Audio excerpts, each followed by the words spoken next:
Hello बच्चों, कैसे हैं आप लोग। तो एक बार मैं फिर हाजिर हूं देहरादून से हमारे सफर को आगे बढ़ाने के लिए। तो बच्चों, good evening all of you. कैसे हैं आप लोग। अगर ऑडियो वीडियो क्लियर है तो एक बार कमेंट करके यस लिख दीजिए। तो बच्चों, आज का जो हमारा एजेंडा होने वाला है उसमें हम ओवरव्यू ऑफ सेल डिस्कस करने वाले हैं। पूरी क्वालिटी के साथ डिस्कस करेंगे और लास्ट में 9 से 10 क्वेश्चन एनसीईआरटी बूस्टर के हम लोग सॉल्व करेंगे। तो लेक्चर बहुत प्यारा होने वाला है और धीरे धीरे लेक्चर को मैं बिल्ड करूंगा। धीरे धीरे आपका नशा बढ़ेगा और लास्ट में जाके स्क्रीन प्ले बहुत खतरनाक दूंगा, तो आपको बहुत मजा आएगा। दूसरी चीज, मैंने आपका लास्ट लेक्चर लिया था, आपको बताया था कि रिवीजन किस तरीके से करना है और मैंने डेज लिख के बताए थे कि इस दिन आपको इतना मिनट रिवाइज करना है। अब मैं जब आज का लेक्चर कंप्लीट करूंगा तो मैं आपको फिर बताऊंगा कि आपको किस तरीके से आज के लेक्चर को और फर्स्ट लेक्चर को रिकॉल करना है, किस तरीके से रिवाइज करना है। तो जो भी चीज, जो भी टास्क, जिस भी तरीके से मैं आपको दूंगा आप उसे कंप्लीट करिएगा और बस मुझ पे विश्वास रखिएगा। मेरी क्लासरूम की जो टीचिंग होती है वो बहुत इफेक्टिव होती है। इस कंटेंट पे विश्वास रखिएगा और पढ़ाई करते रहिएगा। So guys, enough of talk, let's start. फटाफट लिख दीजिए यस सर और मैं लेक्चर को स्टार्ट करता हूं। फटाफट आप यस सर लिख दीजिए और मैं लेक्चर को स्टार्ट करता हूं।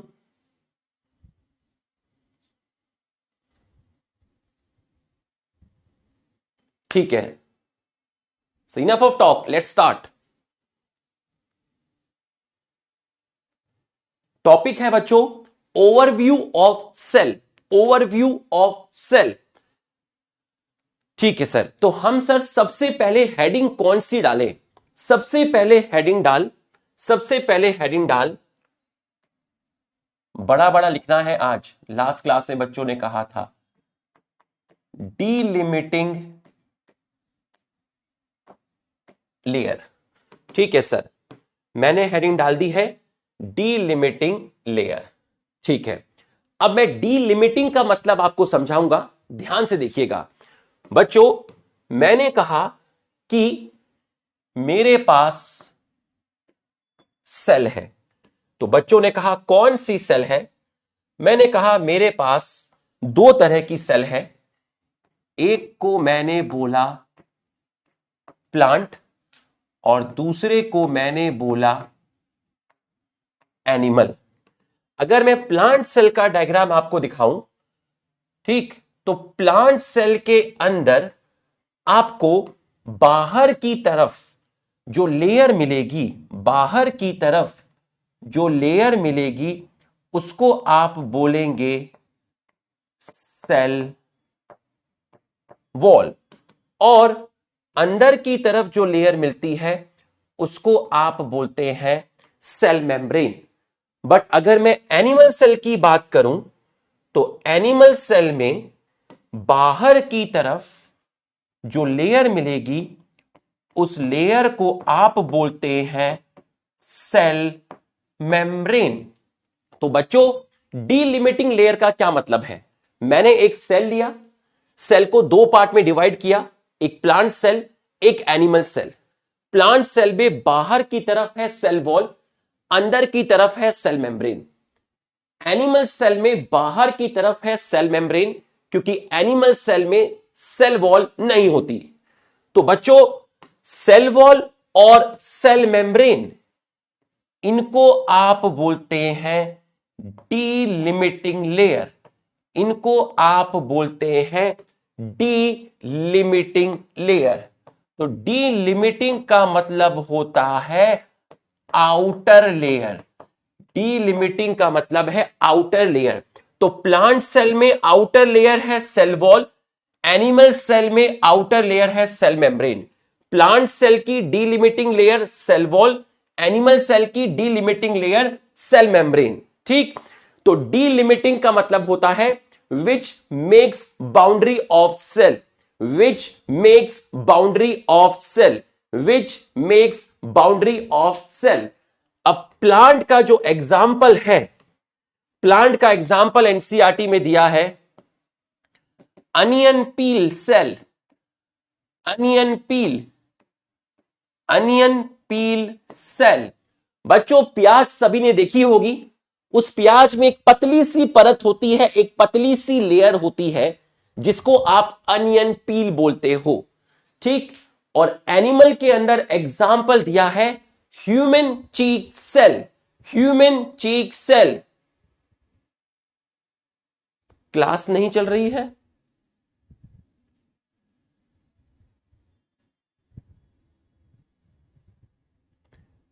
क्लास तो चल रही है ना बच्चों? क्या मेरी क्लास चल रही है? आप एक बार यस लिख दीजिए अगर क्लास चल रही है तो। ऐप नॉट वर्किंग, क्लास नहीं चल रही है।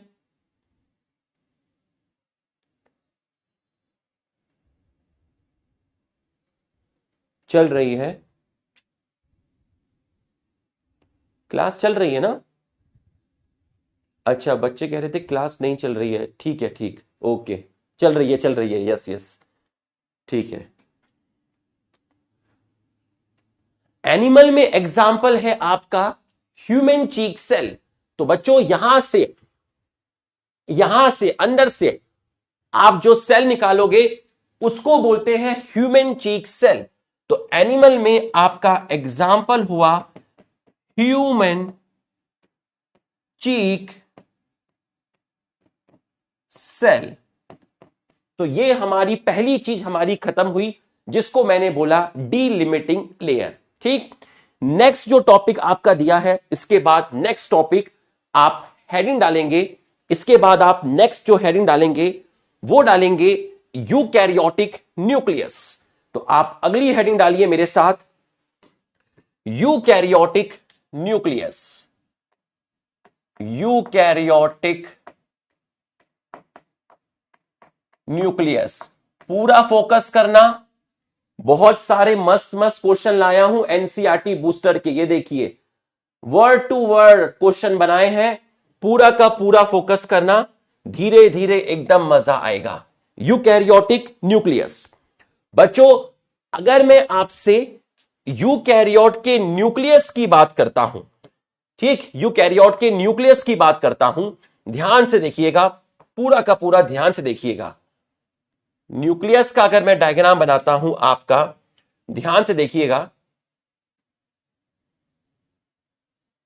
ध्यान से।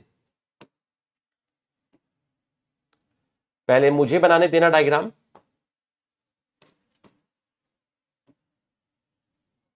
फिर आप बनाइएगा।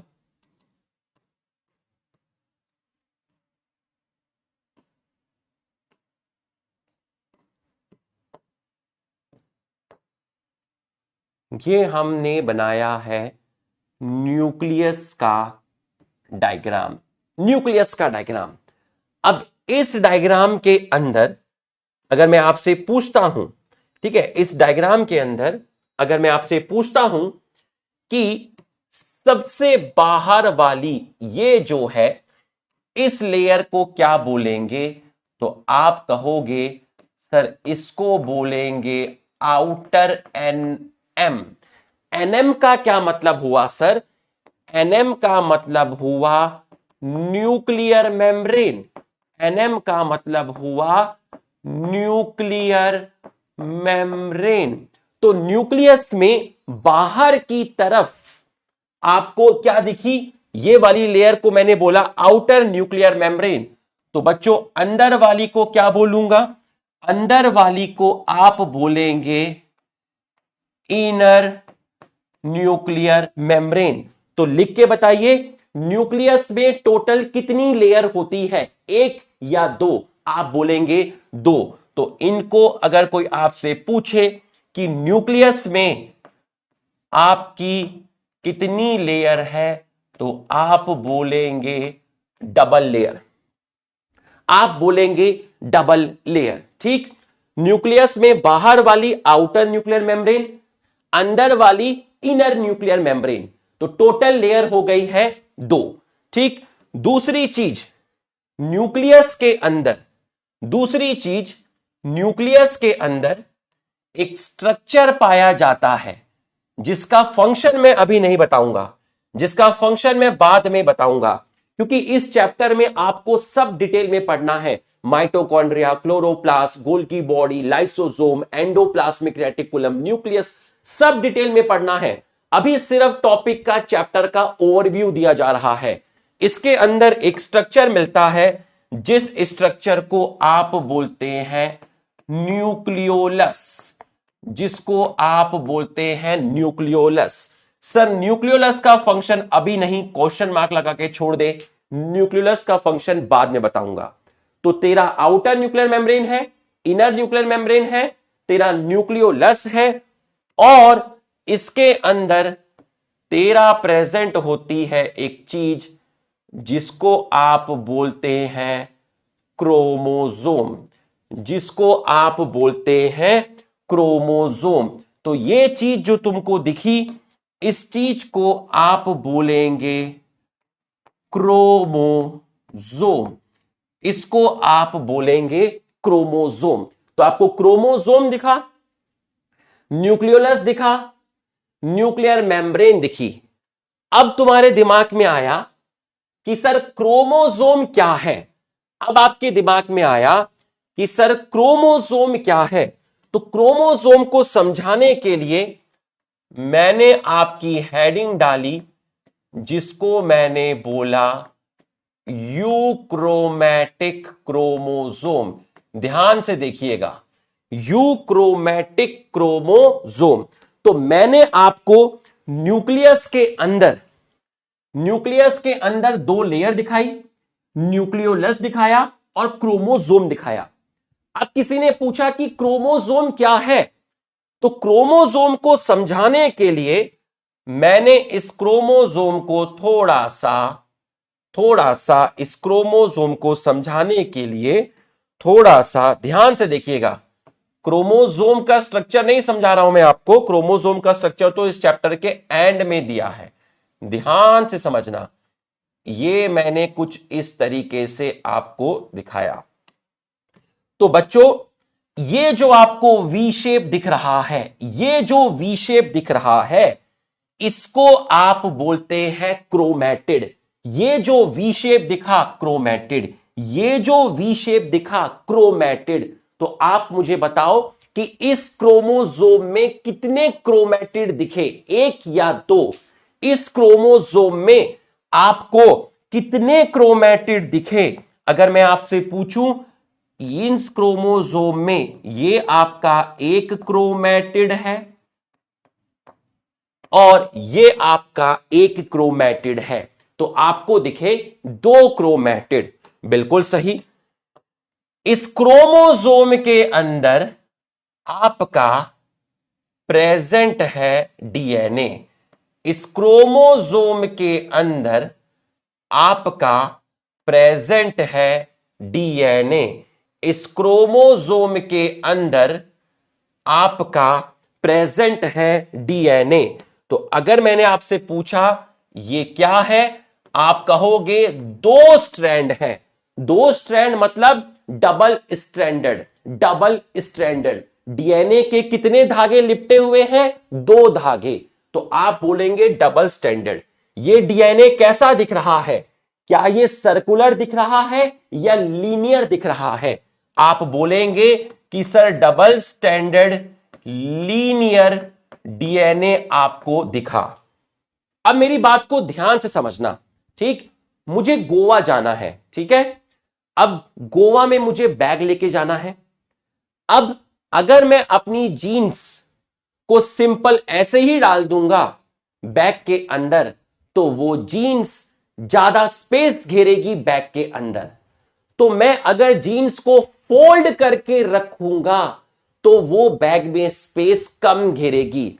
तो जब हमें कहीं जाना होता है तो मम्मी पापा हमारा सामान पैक करते हैं, और वो इस तरीके से सामान पैक करते हैं कि बेटा अच्छे से बुक्स रख, पैंट अच्छे से रख, निक्कर अच्छे से रख, ताकि उसके अंदर प्रॉपर स्पेस रहे। तो मेरी बात को समझिएगा, आपकी डीएनए की लंबाई है 2.2 मीटर। आपकी डीएनए की लंबाई है 2.2 मीटर।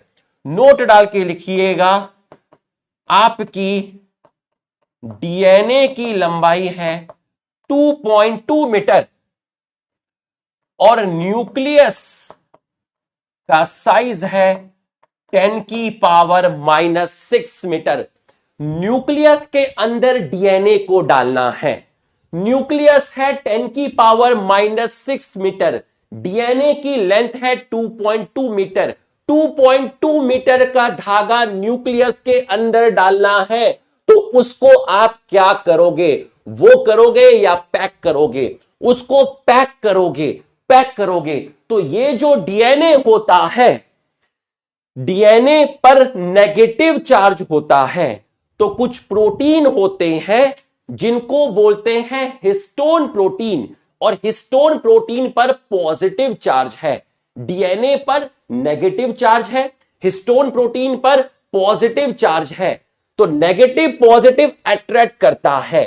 तो बच्चों, कुछ प्रोटीन होते हैं जो इस डीएनए के साथ अटैच होते हैं। कुछ प्रोटीन होते हैं जो इस डीएनए के साथ जगह जगह पर अटैच होते हैं, जिनका डिटेल इस चैप्टर के एंड में बताया जाता है और क्लास 12th में पढ़ाया जाता है। इन प्रोटीन को आप बोलते हैं हिस्टोन प्रोटीन। हिस्टोन प्रोटीन, इनका नेचर होता है बेसिक। तो ये हिस्टोन प्रोटीन डीएनए की पैकेजिंग में हेल्प करते हैं।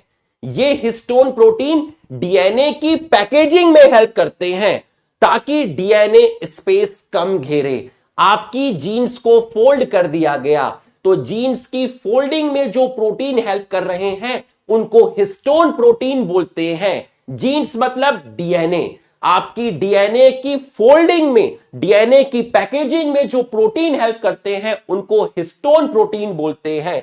इनके अलावा और भी प्रोटीन होते हैं जो पैकेजिंग में हेल्प करते हैं। उन प्रोटीन को आप बोलते हैं नॉन हिस्टोन प्रोटीन। उनको आप बोलते हैं नॉन हिस्टोन प्रोटीन, जिसका नेचर होता है एसिडिक, और इसके अंदर थोड़ा सा आरएनए भी प्रेजेंट होता है। तो अगर मैं आपसे कहूं इन चारों को मिलाकर आप क्या बोलोगे? इन चारों को मिलाकर आप बोलोगे क्रोमोसोम। तो क्रोमोसोम में क्या क्या है? क्रोमोसोम में मेन अपना जेनेटिक मटेरियल है जो कि डीएनए है, उसके साथ हिस्टोन प्रोटीन है और नॉन हिस्टोन प्रोटीन है। हिस्टोन प्रोटीन और नॉन हिस्टोन प्रोटीन डीएनए की पैकेजिंग में हेल्प करते हैं, और उसमें भी जो मेन प्रोटीन होता है वो होता है हिस्टोन प्रोटीन। तो DNA, histone protein, non histone protein और थोड़ा सा आरएनए, इन चारों को मिलाकर आप बोलते हैं क्रोमोसोम। क्रोमोसोम। तो बच्चों, ये है आपका क्रोमोसोम। तो अगर मैं आपसे बात करूं यूकैरियोट के अंदर, यूकैरियोट के अंदर, तो यूकैरियोट के अंदर आपका न्यूक्लियस में क्या मिलता है? क्रोमोसोम मिलता है। क्रोमोसोम में मेन क्या मिलता है? डीएनए मिलता है। और ये डीएनए क्या है? जेनेटिक मटेरियल है। बच्चों, यहां तक की पढ़ाई आपको समझ में आई तो एक बार हमारे सम्मान में यस लिख दीजिए। अगर आपको यहां तक की पढ़ाई समझ में आई है तो आप एक बार हमारे सम्मान में यस लिख दीजिए। यस लिख दीजिए। यहां तक की पढ़ाई अगर आपको समझ में आई तो आप हमारे सम्मान में एक बार यस लिख दीजिए। बच्चों, हिस्टोन प्रोटीन कैसे हेल्प करते हैं, नॉन हिस्टोन प्रोटीन क्या है, यह सब डिटेल में क्लास 12th में पढ़ाया जाता है, और इस चैप्टर के एंड में जब न्यूक्लियस पढ़ाया जाता है तब पढ़ाया जाता है। अभी सिर्फ दूसरी क्लास है, ओवरव्यू की बात कर रहा हूं। ठीक है, तो जितना बताऊंगा, जिस तरीके से बताऊंगा, बेटा विश्वास रखिएगा, न्यूक्लियोलस का फंक्शन यहां नहीं पढ़ाया जाता, जब न्यूक्लियस डिटेल में पढ़ाऊंगा 1 घंटा लेके, तब आपको बताऊंगा। ठीक, सो इनफ ऑफ टॉक। चलिए, तो हमें यूकैरियोट का न्यूक्लियस के बारे में इंफॉर्मेशन पता चली कि न्यूक्लियस न्यूक्लियर मेम्ब्रेन प्रेजेंट है, और उसके क्रोमोसोम के बारे में इंफॉर्मेशन पता चली। इसके बाद अगर मैं आपसे बात करता हूं कि सर थोड़ा सा प्रोकैरियोटिक न्यूक्लियस पर भी प्रकाश डालिए। प्रोकैरियोटिक न्यूक्लियस, हेडिंग डालेंगे प्रोकैरियोटिक न्यूक्लियस। देखिए, मैंने आपकी एक बनाई है सेल। ये क्या है सेल? ये तेरी प्रोकैरियोट की सेल है, एक बैक्टीरिया की सेल है। ठीक है सर, बैक्टीरिया की सेल है। अब इसके अंदर ये जो खाली खाली जगह पूरी की पूरी तुझे दिख रही है, इसको बोलते हैं साइटोप्लाज्म। इसको बोलते हैं साइटोप्लाज्म। बिल्कुल ठीक है। अब इस साइटोप्लाज्म के अंदर ध्यान से देखिएगा, साइटोप्लाज्म के अंदर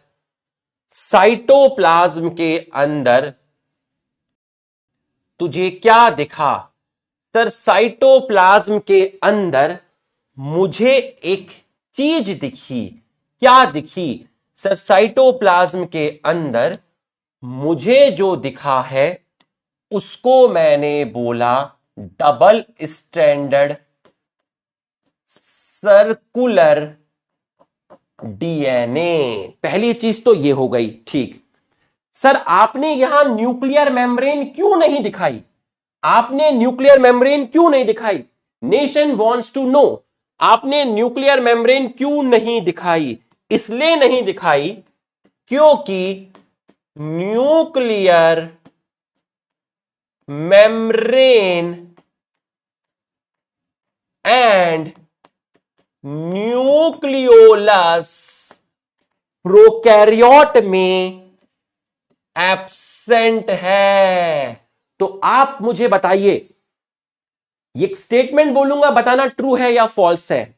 इन eukaryote nucleus is well defined, but in prokaryote nucleus is not well defined. True और false? Nation wants to know. In eukaryote nucleus is well defined, but in prokaryote nucleus is not well defined. Guys, true or false?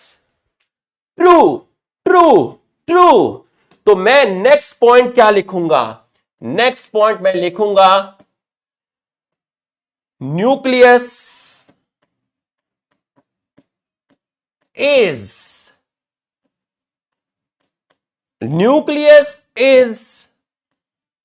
not well defined। तो मैं कह सकता हूं कि true nucleus prokaryote में नहीं मिलता। ट्रू न्यूक्लियस प्रोकैरियोट में एब्सेंट है। चलिए बताइए, यूकैरियोटिक डीएनए, ट्रू और फॉल्स? ट्रू और false? Eukaryotic DNA covered by nuclear membrane, but prokaryotic DNA is not covered by nuclear membrane. Prokaryotic DNA is not covered by nuclear membrane, but eukaryotic DNA is covered by nuclear membrane। बताइए, statement बताइए। इसका मतलब its DNA is naked। Naked का यहां दो मतलब है। पहला मतलब है not covered by nuclear membrane. Not covered by nuclear membrane. Eukaryote का जो डीएनए होता है वो न्यूक्लियर मेम्ब्रेन से कवर्ड होता है, बट प्रोकैरियोट का डीएनए न्यूक्लियर मेम्ब्रेन से कवर्ड नहीं होता, क्योंकि प्रोकैरियोट के अंदर वेल डिफाइंड न्यूक्लियस एब्सेंट होता है, वहां पर न्यूक्लियर मेम्ब्रेन नहीं मिलती है। तो it's DNA is naked, so it's DNA is double standard circular. और कैसा डीएनए है? नेकेड डीएनए है। कहां प्रेजेंट है? इसका जो डीएनए है वो साइटोप्लाज्म में प्रेजेंट है। बिल्कुल सही। अब यहां हिस्टोन प्रोटीन नहीं होते, यहां पर हिस्टोन प्रोटीन नहीं होते, तो प्रोकैरियोट में हिस्टोन प्रोटीन जो है वो आपके एब्सेंट है। तो सर यहां डीएनए की पैकेजिंग नहीं होगी, होगी। कौन करेगा? नॉन हिस्टोन प्रोटीन करते हैं। तो यहां पर ईश्वर ने हमें जो प्रोटीन दिए वो हिस्टोन प्रोटीन नहीं दिए, वो हमें दिए हैं नॉन हिस्टोन प्रोटीन। तो यहां आप कहे जो प्रोटीन मिलते हैं वो मिलते हैं नॉन हिस्टोन प्रोटीन। और मजे की बात, यहां नॉन हिस्टोन प्रोटीन एसिडिक नहीं होते, बेसिक होते हैं। बट यहां नॉन हिस्टोन प्रोटीन एसिडिक थे, यहां नॉन हिस्टोन प्रोटीन बेसिक है। और यहां पर थोड़ा सा आरएनए भी मिलेगा, थोड़ा सा आरएनए भी मिलेगा, स्मॉल अमाउंट में थोड़ा सा आरएनए भी मिलेगा। बच्चों यहां चार चीजें थी, तब आपने क्रोमोसोम बोला। डीएनए था, हिस्टोन प्रोटीन था, नॉन हिस्टोन प्रोटीन था, आरएनए था। चार चीजें थी तब आपने क्रोमोसोम बोला।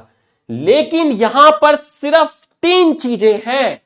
तो आप मुझे बताइए, in prokaryote what you have, true chromosome और फॉल्स क्रोमोसोम? लिख के बताइए।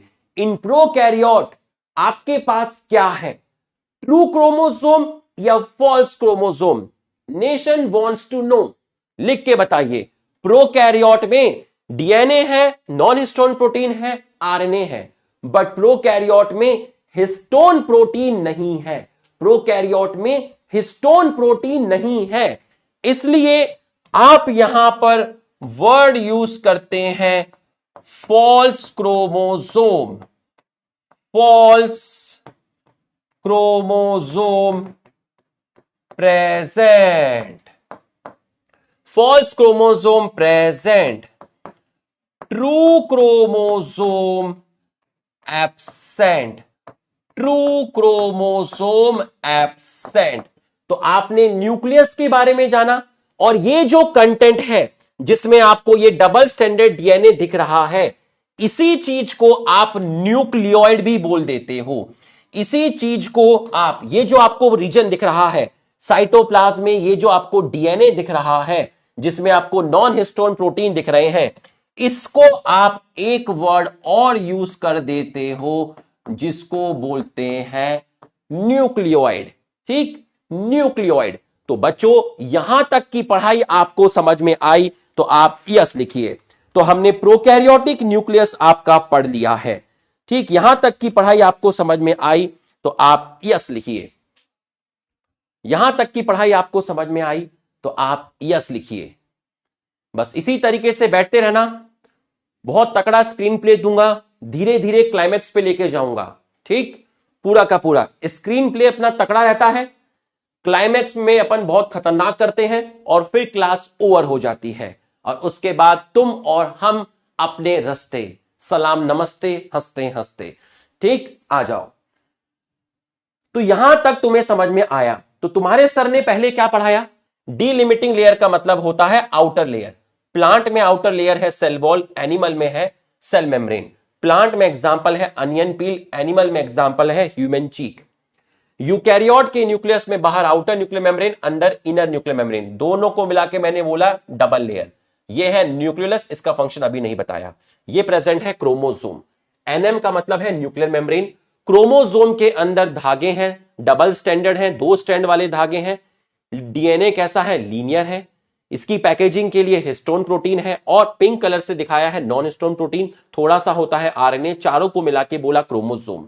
डीएनए 2.2 मीटर का धागा है क्रोमोसोम के अंदर। अब इस क्रोमोसोम को, इस डीएनए को न्यूक्लियस के अंदर रखना है, और न्यूक्लियस का साइज है 10⁻⁻⁶ मीटर। तो इतने छोटे में इतनी बड़ी चीज डालनी है तो उसकी पैकेजिंग करनी पड़ेगी। पैकेजिंग करने के लिए histone protein and non histone protein होते हैं। इनमें जो मेन प्रोटीन होता है वो हिस्टोन प्रोटीन होता है। प्रोकैरियोट के न्यूक्लियस में न्यूक्लियर मेम्ब्रेन और न्यूक्लियस नहीं होती, मतलब यहां न्यूक्लियस वेल डिफाइंड नहीं है, यहां ट्रू न्यूक्लियस एब्सेंट है। ठीक, इसका जो डीएनए है वो नेकेड है, मतलब इसका जो डीएनए है वो न्यूक्लियर मेम्ब्रेन से कवर्ड नहीं है। हिस्टोन प्रोटीन यहां नहीं मिलते, यहां नॉन हिस्टोन प्रोटीन पैकेजिंग में हेल्प करते हैं, जिनका नेचर बेसिक होता है। False chromosome present, true chromosome absent. बच्चों समझ में आया यहां तक? तो एक बार फिर से आप हमारे सम्मान में यस लिख दीजिए। सिर्फ पढ़ाई करते रहना, पूरा फोकस रखना। जब भी चैप्टर खत्म होगा हम आपको इस चैप्टर के सारे पीवाईक्यू क्वेश्चन क्लास में ही सॉल्व कराएंगे। मैं फिर कह रहा हूं, अपनी क्लासरूम, अपनी नहीं सभी की, पूरे पीडब्ल्यू की जो टीचिंग होती है वो बहुत इफेक्टिव होती है। कोई भी क्लास स्किप मत करना। रिवीजन प्लानर भी मैं ही दूंगा, मैं आपको लिख के दूंगा कि कल आपको बॉटनी का कैसे रिवीजन करना है, कितने टाइम में रिवीजन करना है, सब लिख के दूंगा। फ्राइडे की क्लास के बाद आपको नेक्स्ट वीक तक कैसे रिवीजन करना है सब लिख के दूंगा। किस दिन 10 मिनट पढ़ना है, किस दिन 5 मिनट पढ़ना है। ठीक, enough of talk.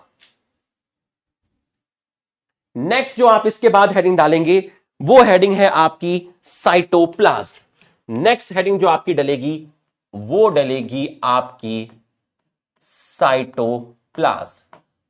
Next heading है आपकी साइटोप्लाज्म। बच्चों साइटोप्लाज्म जो होता है सेल के अंदर एक सेमी फ्लूइड रीजन होता है, सेमी फ्लूइड रीजन होता है। ठीक, पूरा का पूरा लिक्विड नहीं होता है, कुछ पार्ट लिक्विड होता है और बाकी पोर्शन पर सेल ऑर्गेनेल प्रेजेंट होते हैं। मैं आपको बता सकता हूं कि साइटोप्लाज्म का वो पार्ट जो लिक्विड होता है उसको साइटोजोल बोलते हैं, साइटोप्लाज्म का वो पार्ट जहां सेल ऑर्गेनेल होते हैं उसको ट्रोफोप्लाज्म बोलते हैं। बट अभी नहीं, अभी इसकी जरूरत नहीं है, अभी इसकी जरूरत नहीं है। ट्रोफोप्लाज्म वर्ड पूरे एनसीईआरटी में नहीं है, वो पढ़ना है जो नीट में आता है, वो नहीं पढ़ना जो टीचर को आता है। जब समय आएगा आपको डिफरेंशिएट करके भी बताया जाएगा साइटोप्लाज्म। अब एक सिंपल भाषा में बोला कि एक सेमी फ्लूइड रीजन है जो आपका प्रोकैरियोट में भी मिलेगा और आपका यूकैरियोट में भी मिलेगा। ठीक, तीसरा पॉइंट, यहां पर अगर मैं बात करता हूं यूकैरियोट्स में कौन आते हैं, प्लांट्स आते हैं और कौन आते हैं, एनिमल आते हैं। तो प्लांट्स और एनिमल के साइटोप्लाज्म में, प्लांट्स और एनिमल में साइट ऑफ सेलुलर एक्टिविटी। तो साइटोप्लाज्म किसका साइट है, साइटोप्लाज्म में सेलुलर एक्टिविटी होती है। साइटोप्लाज्म प्लांट हो या एनिमल हो, इनके साइटोप्लाज्म में सेलुलर एक्टिविटी है। सेलुलर एक्टिविटी का मतलब है chemical reactions, chemical reactions, chemical reactions. बच्चों हमारी सेल के अंदर केमिकल रिएक्शन हो रही है, बड़े बड़े कंपाउंड छोटे कंपाउंड में टूट रहे हैं, छोटे कंपाउंड बड़े कंपाउंड का फॉर्मेशन कर रहे हैं। उसी वजह से हमारा मेटाबॉलिज्म चल रहा है और हम एक जिंदा स्टेट में हैं। तो सेल, प्लांट और एनिमल सेल के साइटोप्लाज्म में सेलुलर एक्टिविटी होती है, मतलब केमिकल रिएक्शंस होती है। इन रिएक्शंस की वजह से, इन रिएक्शन की वजह से जो कि which keeps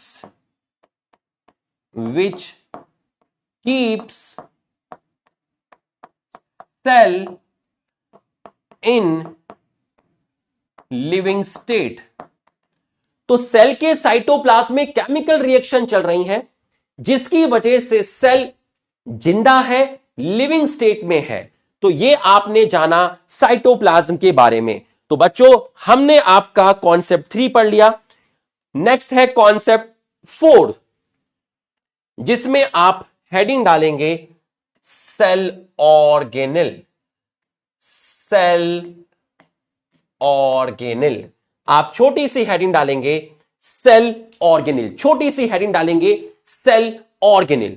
ठीक, सेल के चाहे प्लांट हो या एनिमल हो, उनके साइटोप्लाज्म में केमिकल रिएक्शंस हो रही हैं, उन्हीं को मैं बोल रहा हूं कि वहां पर सेलुलर एक्टिविटी हो रही है। सेल के एक एग्जांपल दे देता हूं, सेल के साइटोप्लाज्म में प्रोटीन की सिंथेसिस हो रही है, प्रोटीन की सिंथेसिस हो रही है, मतलब प्रोटीन का बनना एनाबॉलिज्म, प्रोटीन का बनना एनाबॉलिज्म। और एनाबॉलिज्म किसका टाइप हुआ? मेटाबॉलिज्म का टाइप हुआ। तो मैं एक एग्जांपल लिख के बता देता हूं, केमिकल रिएक्शन का एक एग्जांपल लिख के बता देता हूं।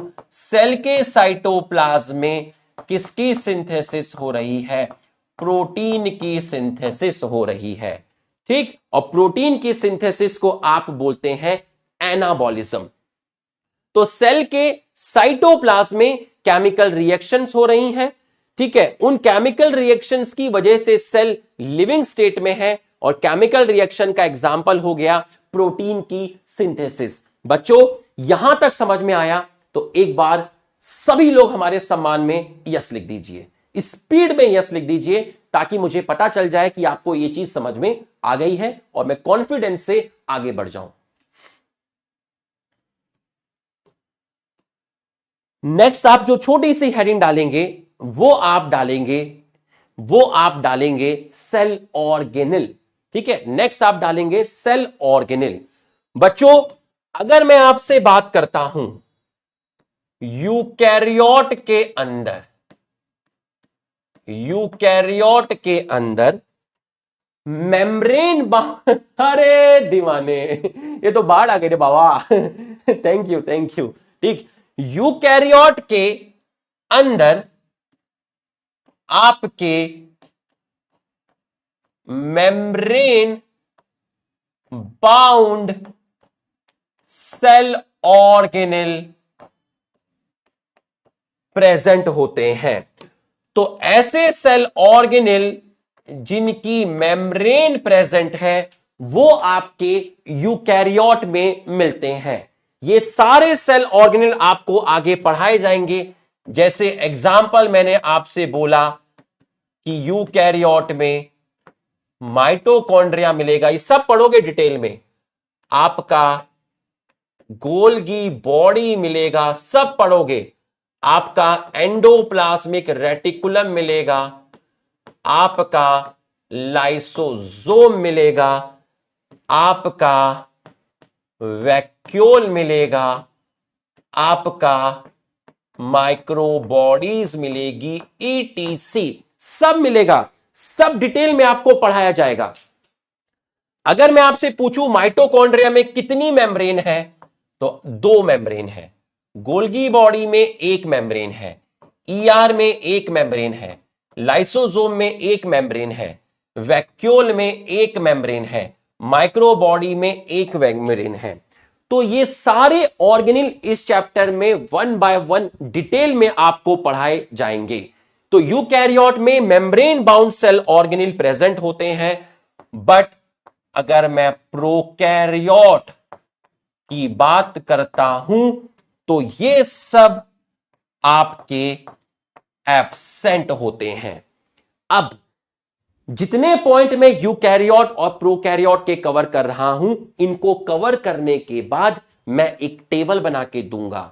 यहां लिखूंगा प्रोकैरियोट, यहां लिखूंगा यूकैरियोट। तो इन सारे पॉइंट को टेबल की फॉर्म में भी आपको दूंगा, बट डायरेक्ट टेबल नहीं बना सकते। अगर डायरेक्ट टेबल बनाऊंगा तो आपको न्यूक्लियस कैसे एक्सप्लेन करता, आपको क्रोमोसोम कैसे एक्सप्लेन करता, ठीक। तो ये आपका सेल ऑर्गेनेल वाला पार्ट ये आपका हो गया है। नेक्स्ट है आपका, यहां तक आपको समझ में आ गया, ठीक। इसके बाद नेक्स्ट हेडिंग जो आप डालेंगे वो आप डालेंगे राइबोसोम।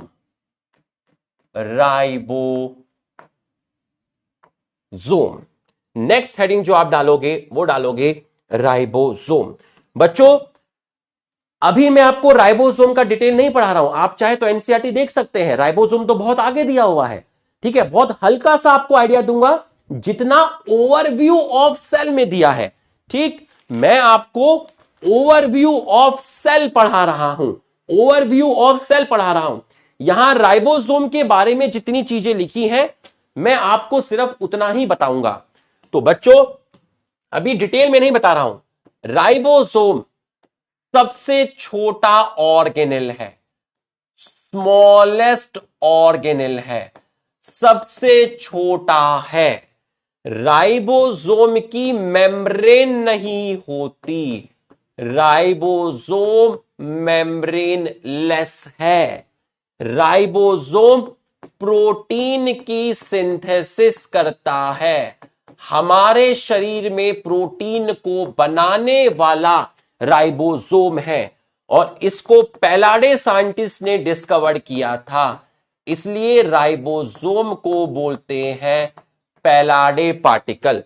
इसलिए राइबोसोम को बोलते हैं पैलाडे पार्टिकल। सबसे छोटा ऑर्गेनेल है, इसकी मेम्ब्रेन नहीं होती, यह प्रोटीन की सिंथेसिस करता है और इसी को बोलते हैं पैलाडे पार्टिकल।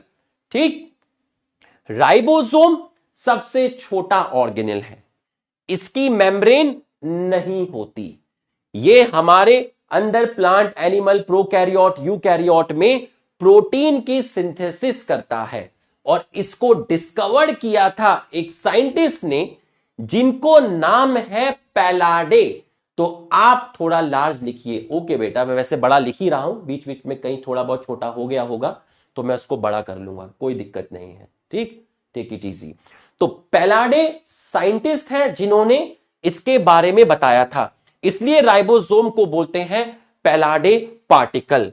अब राइबोसोम जो है वो दोनों जगह मिलता है, आपका प्रोकैरियोट में भी मिलेगा और आपका यूकैरियोट में भी मिलेगा।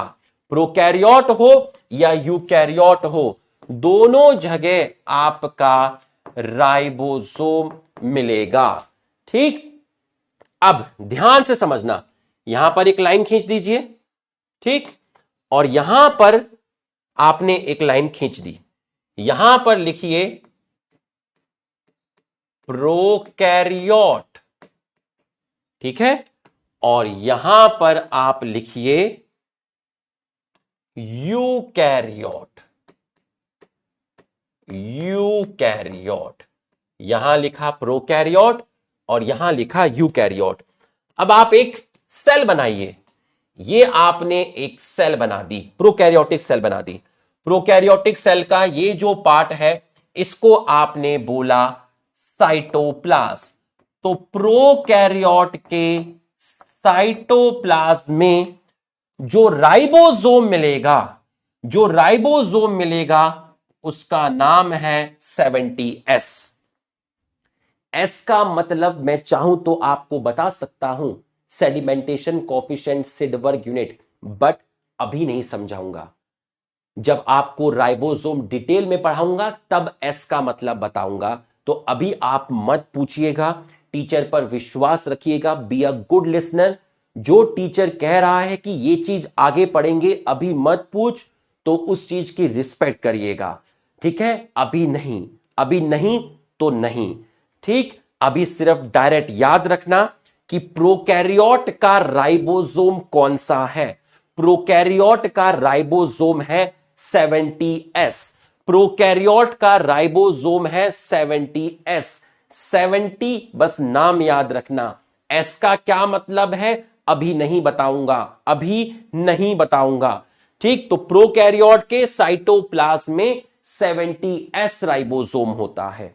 कौन सा होता है? 70S राइबोसोम होता है। अब मैं एक यूकैरियोटिक सेल बनाता हूं, देखिएगा जरा ध्यान से। ये मैंने बनाई एक यूकैरियोटिक सेल। इस यूकैरियोटिक सेल के अंदर मैंने आपका बनाया न्यूक्लियस। मैंने आपका बनाया है न्यूक्लियस। ठीक, ये मैंने आपका बनाया है न्यूक्लियस। ये मैंने आपका बनाया है न्यूक्लियस। ये मैंने आपका बनाया है न्यूक्लियस। अब बताइए न्यूक्लियस से क्या चीज निकलती है? न्यूक्लियस से यूकैरियोट में एक चीज निकलती है जिसको आप बोलते हैं RER।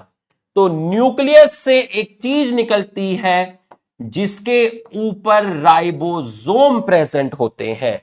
तो ये जो स्ट्रक्चर है जो न्यूक्लियस से निकला है, आउटर न्यूक्लियर मेम्ब्रेन से निकला है, ये जो स्ट्रक्चर है जो आउटर न्यूक्लियर मेम्ब्रेन से निकला है, इसको बोलते हैं रफ एंडोप्लाज्मिक रेटिकुलम।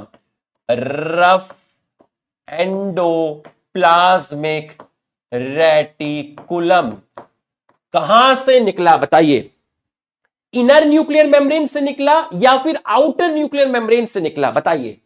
ये जो स्ट्रक्चर है जिसको मैं रफ एंडोप्लाज्मिक रेटिकुलम बोल रहा हूं, ये आउटर न्यूक्लियर मेम्ब्रेन से निकला या इनर न्यूक्लियर मेम्ब्रेन से निकला? आउटर न्यूक्लियर मेम्ब्रेन से निकला।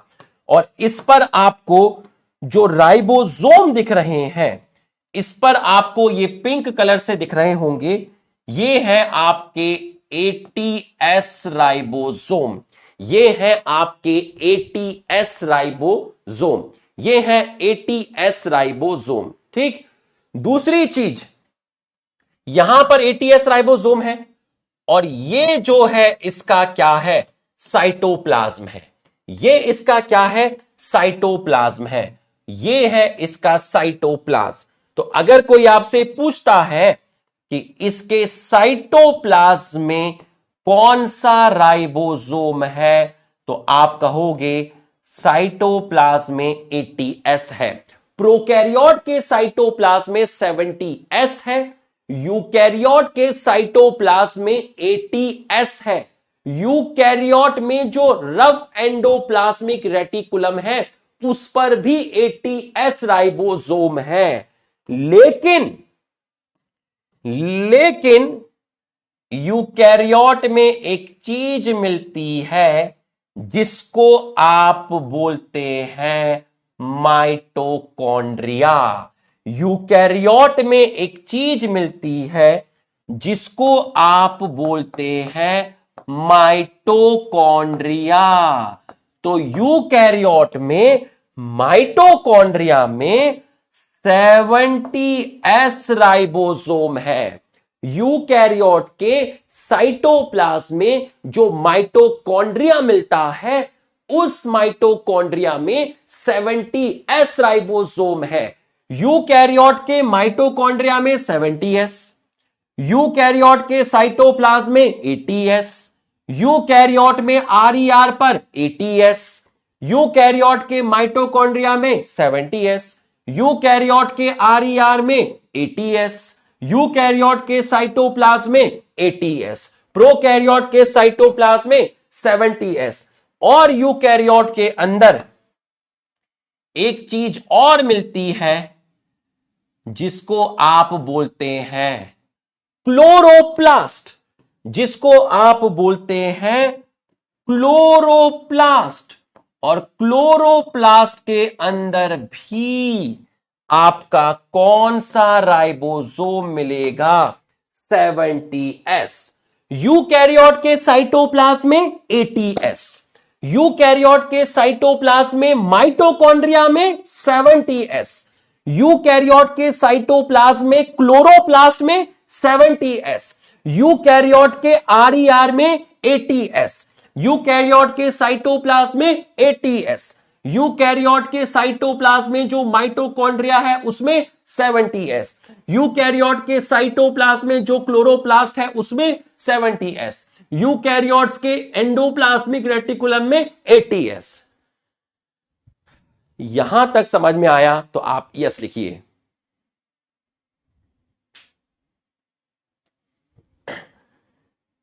एक लिख रही है सर थोड़ा फास्ट पढ़ाइए, मैं कल रात को सोए नहीं। अरे दीवाने ऐसे थोड़े ना होता है बेटा। उस पेस पे पढ़ाना है जहां हर एक बच्चे को समझ में आए। कभी भी टीचर को मत बताइए कि उसको कैसे पढ़ाना है, उसको उसकी ड्यूटीज पता है। ठीक, पढ़ाई करिए बेटा, है ना। इन चीजों में मैं ज्यादा इन्वॉल्व नहीं होता हूं, ठीक है। मेरे पास और भी बहुत सारे काम हैं। God bless you. तो यहां तक की पढ़ाई आपको समझ में आई। तो प्रोकैरियोट में सिर्फ 70S है, यूकैरियोट के अंदर आपके दोनों मिलते हैं, बोथ 70S एंड 80S। यहां तक की पढ़ाई आपको समझ में आ गई। तो हमने राइबोसोम वाला पोर्शन को कंप्लीट कर लिया है। राइबोसोम वाला पोर्शन हमारा कंप्लीट हो गया है। ठीक, अब इसके बाद नेक्स्ट जो आप हेडिंग डालेंगे वो आप डालेंगे सेंट्रोसोम। नेक्स्ट आप जो हेडिंग डालेंगे वो आप डालेंगे सेंट्रोसोम। तो नेक्स्ट हेडिंग आप जो डालेंगे वो आप डालेंगे सेंट्रोसोम। ठीक, अब मेरी बात को समझिए। आप जब किताब देखेंगे ना, जब आप किताब देखेंगे आगे जाएंगे, ये सब चीजें आगे दी हुई हैं। आगे देखिए, ये देखिए, endoplasm reticulum, Golgi body, lysosome, vacuole, mitochondria, plastid, ribosome, cytoskeleton, cilia flagella, centrosome, ये सब एक एक करके पढ़ाए जाएंगे। अभी हम इनके बारे में नहीं पढ़ रहे हैं, अभी हम सिर्फ इनका नाम सुन रहे हैं मेरा बेटा। न्यूक्लियस सब पढ़ाया जाएगा, क्रोमोसोम अभी सिर्फ नाम सुन रहे हैं बेटा। ठीक, अब सेंट्रोसोम जो होता है वो आपका एब्सेंट होता है। किसमें एब्सेंट होता है? ये आपका एब्सेंट होता है प्रोकैरियोट में। तो सर मिलता कहां है? अभी पूरा रिवाइज कराऊंगा, इसके बाद टेबल बनाऊंगा। प्रोकैरियोट और यूकैरियोट का जितना हमने डिफरेंस आज पढ़ा, सारे डिफरेंस तो भी नहीं पढ़े हैं, जितना आज पढ़ा उसको टेबल की फॉर्म में भी दूंगा। ठीक, प्रोकैरियोट में एब्सेंट है तो मिलता कहां है? ये आपका मिलता है यूकैरियोट में, और यूकैरियोट में भी कहां मिलता है? एनिमल सेल में मिलता है, और वहां पर ये हेल्प करता है सेल डिवीजन में। कैसे करता है अभी नहीं जानना, ठीक है, अभी नहीं जानना, जब इसको डिटेल में पढ़ेंगे तब बताऊंगा। अभी बस इतना लिखना कि ये आपका सेल डिवीजन में हेल्प करता है, सेल के डिवीजन में हेल्प करता है। यूकैरियोट में मिलता है एनिमल सेल में। तो अगर कोई आपसे पूछे कि ये हायर प्लांट्स में, मतलब प्लांट्स के अंदर प्रेजेंट है या एब्सेंट है, तो आप बताओगे कि ये आपका हायर प्लांट में एब्सेंट होता है। तो सेंट्रोसोम प्रोकैरियोट में एब्सेंट है, यूकैरियोट में प्रेजेंट है, और यूकैरियोट में भी एनिमल सेल के अंदर मिलता है, जो सेल के डिवीजन में आपकी हेल्प करता है। कुछ बच्चे लिख भी रहे हैं स्पिंडल फाइबर फॉर्मेशन, मैं बता सकता हूं भी, लेकिन अभी मजा नहीं आएगा। मैं स्पिंडल फाइबर बोलूंगा, ठीक है, फिर बच्चा बोलेगा कि प्लांट सेल के अंदर तो सेंट्रियोल नहीं होता, सेंट्रोसोम नहीं होता, तो वहां स्पिंडल फाइबर कैसे बनती है, फिर डिबेट हो जाएगा। ठीक है, हमें उतना ही बोलना है जितना आप अभी समेट सको। कोई ऐसी चीज बोल दी जो बच्चे को समझ ही नहीं आएगी इस लेवल पर, तो बच्चे का कॉन्फिडेंस गिर जाता है।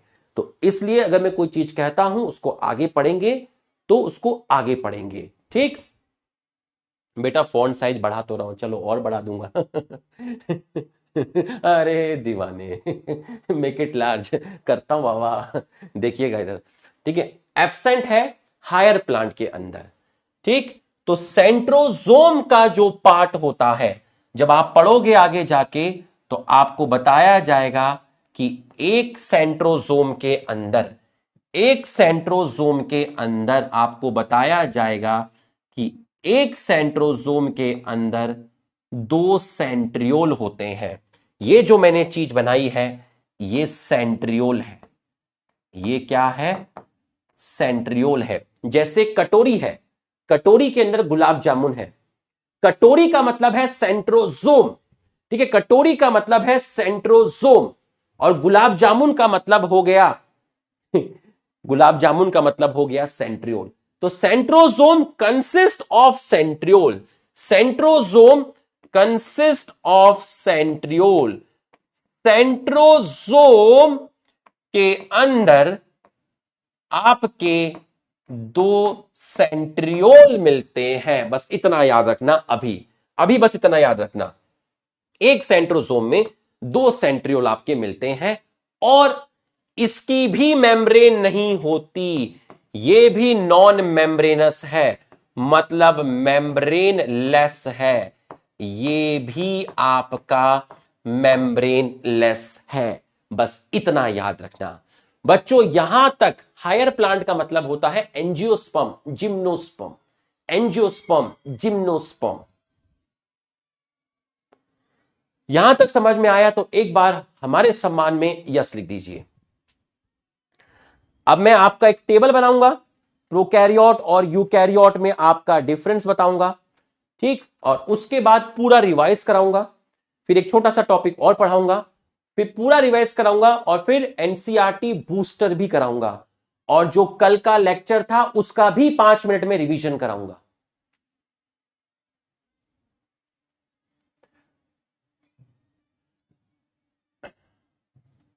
आज क्वेश्चन बहुत अच्छे से करना है, सबके सही होने चाहिए, ठीक।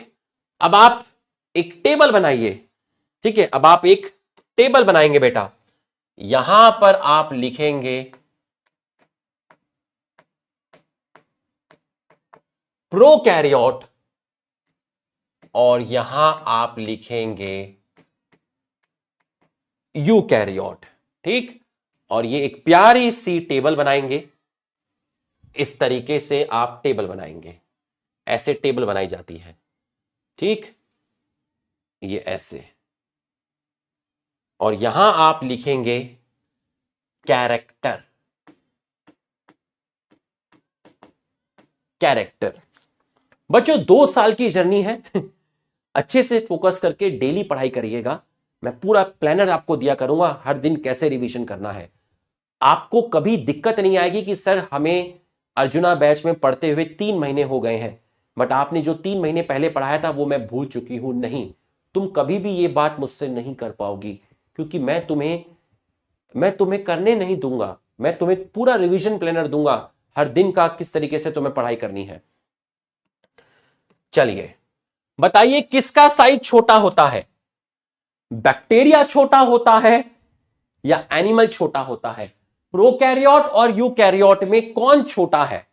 प्रोकैरियोट मतलब आप समझने के लिए मान लीजिए बैक्टीरिया। कौन छोटा है? यूकैरियोट्स में प्लांट है और एनिमल है। किसका साइज छोटा है? और शॉर्ट नोट्स भी मिलेंगे, वो तो मिल ही रहे हैं आपको। फर्स्ट लेक्चर के शॉर्ट नोट्स मिल गए थे, इस लेक्चर के शॉर्ट नोट्स तैयार है। जैसे ही 8 बजे क्लास कंप्लीट होगी आपके ऐप में भी आएंगे और आपके टेलीग्राम चैनल पर भी आएंगे, दोनों जगह आएंगे। तो अगर मैं साइज की बात करता हूं, साइज की बात करता हूं तो बच्चों प्रोकैरियोट आपका स्मॉल है और यूकैरियोट आपका लार्ज है। पहला डिफरेंस। दूसरा, डिवाइड, कौन फास्ट डिवाइड करेगा? बताइए, एक बैक्टीरिया जल्दी डिवाइड करता है या एनिमल सेल जल्दी डिवाइड करती है? लिख के बताइए, किसका डिवीजन फास्ट होगा? इसका जो डिवीजन होगा वो फास्ट होगा, इसका डिवीजन स्लो होगा। थर्ड पॉइंट बताइए, मेम्ब्रेन बाउंड ऑर्गेनेल कहां पर एब्सेंट होंगे? मेम्ब्रेन बाउंड ऑर्गेनेल कहां पर एब्सेंट होंगे? मेम्ब्रेन बाउंड ऑर्गेनेल कहां पर एब्सेंट होंगे? लिख के बताइए। मेम्ब्रेन जो आप कहोगे वही मैं यहां पे फिल करूंगा। बहुत बढ़िया। मेम्ब्रेन बाउंड ऑर्गेनेल प्रोकैरियोट में एब्सेंट है और यूकैरियोट में प्रेजेंट है। चलिए लिख के बताइए, हिस्टोन प्रोटीन कहां पर एब्सेंट होगा? हिस्टोन प्रोटीन कहां पर एब्सेंट होगा? प्रोकैरियोट के अंदर हिस्टोन प्रोटीन एब्सेंट है, यूकैरियोट में हिस्टोन प्रोटीन प्रेजेंट है। नेक्स्ट, नॉन हिस्टोन प्रोटीन दोनों में ही प्रेजेंट है। नॉन हिस्टोन प्रोटीन दोनों में ही प्रेजेंट है, बट डिफरेंस क्या है? प्रोकैरियोट्स में नॉन हिस्टोन प्रोटीन का नेचर बेसिक है और यहां पर कैसा है? एसिडिक है। अगला सवाल बताइए, न्यूक्लियोलस और न्यूक्लियर मेम्ब्रेन कहां पर एब्सेंट है? न्यूक्लियोलस और न्यूक्लियर मेम्ब्रेन कहां पर एब्सेंट है? Nucleolus comma NM, NM short में लिखा है, एनएम का मतलब है न्यूक्लियर मेम्ब्रेन, एनएम का मतलब है न्यूक्लियर मेम्ब्रेन, प्रोकैरियोट में एब्सेंट है और यहां पर आपकी प्रेजेंट है। फिर मैंने आपसे पूछा well defined nucleus, well defined nucleus कहां पर एब्सेंट है? प्रोकैरियोट में वेल डिफाइंड न्यूक्लियस एब्सेंट है और यूकैरियोट में आपका प्रेजेंट है, यूकैरियोट में आपका प्रेजेंट है। स्पैमर स्पैमर आप गलत क्लास में आ गए बेटा, है ना। मैं स्पैमर को बिल्कुल कोई इंपॉर्टेंस नहीं देता हूं, ठीक है। आप कुछ भी लिख के जाएंगे स्पैमर, हमें कोई फर्क नहीं पड़ेगा। आप मेरी फैमिली के लिए गाली भी लिख के चले जाएंगे, मैं आपको तब भी गलत नहीं बोलूंगा, क्योंकि हमारे संस्कार अलग है बेटा, ठीक है। मैं आपको गॉड ब्लेस यू ही बोलूंगा और मैं समझता हूं आपकी मजबूरी है बेटा, आपको भी अपनी फैमिली को सर्व करना है, उसके लिए आपको भी पैसों की जरूरत है, उसके लिए आपको ये काम करना पड़ता है। बल्कि आप भी ह्यूमन बीइंग ही हैं, आप भी यूकैरियोट ही हैं, आप भी मैमिलिया क्लास के ही हैं, आप गलत जगह आ गए हैं, ठीक। आइए, वेल डिफाइंड न्यूक्लियस यहां एब्सेंट है, यहां वेल डिफाइंड न्यूक्लियस आपका क्या है? प्रेजेंट है, ठीक। ये आपका एक डिफरेंस हो गया है। अब क्रोमोसोम की बात करते हैं, अब हम बात करते हैं क्रोमोसोम की। अब आप बताइए कहां पर आपका फॉल्स क्रोमोसोम मिलेगा? ठीक है, यहां पर आपका क्रोमोसोम कैसा होता है? फॉल्स होता है और यहां कैसा होता है? ट्रू होता है, ठीक। अब अगर मैं डीएनए की बात करता हूं, डीएनए की बात करता हूं, तो प्रोकैरियोट का जो डीएनए है वो आपका डबल स्टैंडर्ड है, सर्कुलर है, नेकेड है। डबल स्टैंडर्ड है, सर्कुलर है, नेकेड है, नेकेड है, not covered by nuclear membrane, not covered by NM. NM का मतलब हो गया है न्यूक्लियर मेम्ब्रेन, न्यूक्लियर मेम्ब्रेन। और यूकैरियोट का डीएनए डबल स्टैंडर्ड है, लीनियर है और आपका कवर्ड है किससे? न्यूक्लियर मेम्ब्रेन से, ठीक। उसके बाद मैंने आपसे बात की राइबोसोम की, तो राइबोसोम प्रोकैरियोट में 70s है, यूकैरियोट में 70s और 80s है। और फिर मैंने बात की सेंट्रोजोम की, मैंने बात की सेंट्रोजोम की। प्रोकैरियोट में सेंट्रोजोम एब्सेंट है और यूकैरियोट में आपका प्रेजेंट है और यूकैरियोट में भी आपका एनिमल में प्रेजेंट है। तो बच्चों, हमने आपके काफी सारे डिफरेंस इसके अंदर पढ़ लिए हैं। डिफरेंस तो और भी हैं, 10-12 डिफरेंस और भी हैं, ठीक है, लेकिन अभी हमने वो चीज पढ़ी नहीं है। मैंने आपको जो डिफरेंस कराए, जितना टॉपिक हमने पढ़ा उसके बेसिस पे कराए। यहां तक की पढ़ाई आपको समझ में आई तो आप यस लिख दीजिए, यहां तक की पढ़ाई आपको समझ में आई है तो आप यस लिख दीजिए, यहां तक की पढ़ाई आपको समझ में आई तो आप यस लिख दीजिए।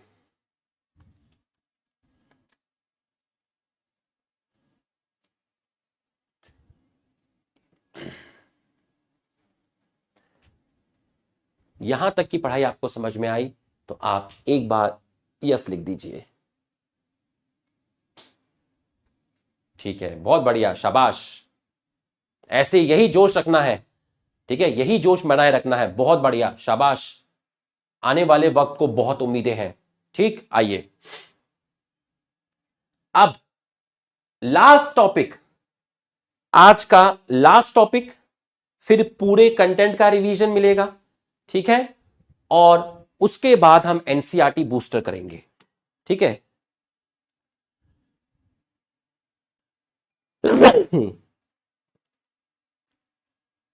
क्या हो गया, इसके मोड को चेंज नहीं हो रहा, चलो ठीक है। चलिए, तो अब आपका जो नेक्स्ट जो आपका टॉपिक है वो आप हेडिंग डालेंगे shape and size of cell. ये थ्योरेटिकल टॉपिक है बेटा, इसमें मैं आपको थोड़ा सा होमवर्क भी दूंगा। Shape and size of cell, ये थ्योरेटिकल टॉपिक है पूरा का पूरा। तो बच्चों, अलग अलग सेल्स का जो शेप होता है, जो साइज होता है, वो वेरी करता है। उनका शेप उनके फंक्शन पे डिपेंड करता है, ठीक है। तो उनका जो शेप है वो वेरी करता रहता है फंक्शन के अकॉर्डिंग, फंक्शन के अकॉर्डिंग। जैसे कि आपने छोटी क्लास में नर्व के बारे में पढ़ा होगा, जिसमें एक्सॉन और डेंड्रॉन होते हैं। तो नर्व सेल्स में आपने देखा होगा काफी लॉन्ग होती है, क्योंकि उसको इंपल्स को ट्रेवल कराना होता है बहुत लॉन्ग डिस्टेंस के लिए। तो जो सेल्स है उनका जो शेप है वो फंक्शन पर डिपेंड करता है। तो बच्चों, शेप, पहला पॉइंट, शेप, रुको थोड़ा बड़ा लिखता हूं, shape, size, shape size of cell very, shape size of cell very, ठीक है, shape size of cell very. और एक और चीज याद रखिए, जब तक कोई चैप्टर मेरा कंप्लीट नहीं होता, आप उस चैप्टर का यूट्यूब से वन शॉट नहीं देखेंगे, ये याद रखिएगा, ठीक। वहां बिल्कुल नहीं भटकना है जब तक यहां चैप्टर कंप्लीट नहीं होता। हमारे लिए वन शॉट देना बहुत आसान है, हम 6 घंटे में दे सकते हैं, बट 11वीं का जो बच्चा है वो छोटा है, तुम उसे 6 घंटे में कंप्लीट नहीं कर पाओगे। तुम्हें उसे कंप्लीट करने में, नोट्स बनाने में, समझने में, याद करने में 3 हफ्ते लग जाएंगे मिनिमम। वहां नहीं भटकना है। तुमने जो फीस दी है वो 2 साल पढ़ने के लिए, एक सिस्टमेटिक वे में तरीके से पढ़ने के लिए दी है, यूट्यूब पे पढ़ने के लिए नहीं दी है। यूट्यूब पर तो आप बिना फीस के भी पढ़ सकते हैं। Direction is more important than hard work, याद रखिएगा, चीजें सिस्टमेटिक वे में चलती हैं। मैंने आपको फर्स्ट क्लास में थोड़ा सा पढ़ाया, आज मैं आपको फर्स्ट क्लास के कंपेयर में थोड़ा ज्यादा पढ़ाऊंगा। एकदम से बर्डन डाल दूंगा तो बैलून फूट जाएगा, आपका जोश खत्म हो जाएगा। चीजें तरीके से चलती हैं, ये याद रखिएगा, डिसिप्लिन से चलती हैं, तरीके से चलती हैं, सिस्टमेटिक वे से चलती हैं, ठीक है। नेवर एवर एवर एवर, ठीक है, बिल्कुल बिल्कुल नहीं देखिएगा, सिस्टमेटिक वे से जैसे पढ़ा रहा हूं बिल्कुल वैसे पढ़िएगा। जब cell the unit of life खत्म हो जाएगा, मैं आपको खुद बोलूंगा कि बेटा उम्मीद सीरीज में जाइए, आपको इसका वन शॉट है जो 5 घंटे का है, उसको 2x पे देख और 3 घंटे में कंप्लीट कर। बट जब तक चैप्टर कंप्लीट नहीं होता है, बिल्कुल आप कहीं नहीं भटकेंगे। Shape size of cell vary, जो टाइम बचता है उसको सेल्फ स्टडी में लगाएंगे। Shape size of cell very, ठीक। दूसरा फंक्शन, दूसरा point, shape of cell, shape of cell vary with function, with function. तीसरा पॉइंट, एक सेल होती है जिसको बोलते हैं माइकोप्लाज्मा, ये पढ़ाया जाएगा क्लास 11th में बायोलॉजिकल क्लासिफिकेशन के अंदर। क्लास 11th में एक चैप्टर है बायोलॉजिकल क्लासिफिकेशन, वहां पढ़ाया जाएगा माइकोप्लाज्मा।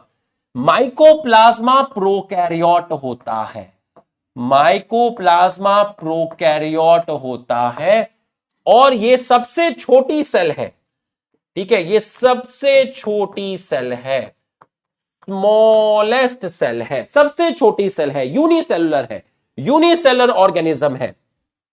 बच्चों प्रोकैरियोट्स, बैक्टीरिया, ये सब यूनिसेलुलर ऑर्गेनिज्म होते हैं, हम मल्टीसेलुलर ऑर्गेनिज्म है। बैक्टीरिया यूनिसेलुलर ऑर्गेनिज्म है, माइकोप्लाज्मा यूनिसेलुलर ऑर्गेनिज्म है। बैक्टीरिया भी प्रोकैरियोट है, माइकोप्लाज्मा भी प्रोकैरियोट है।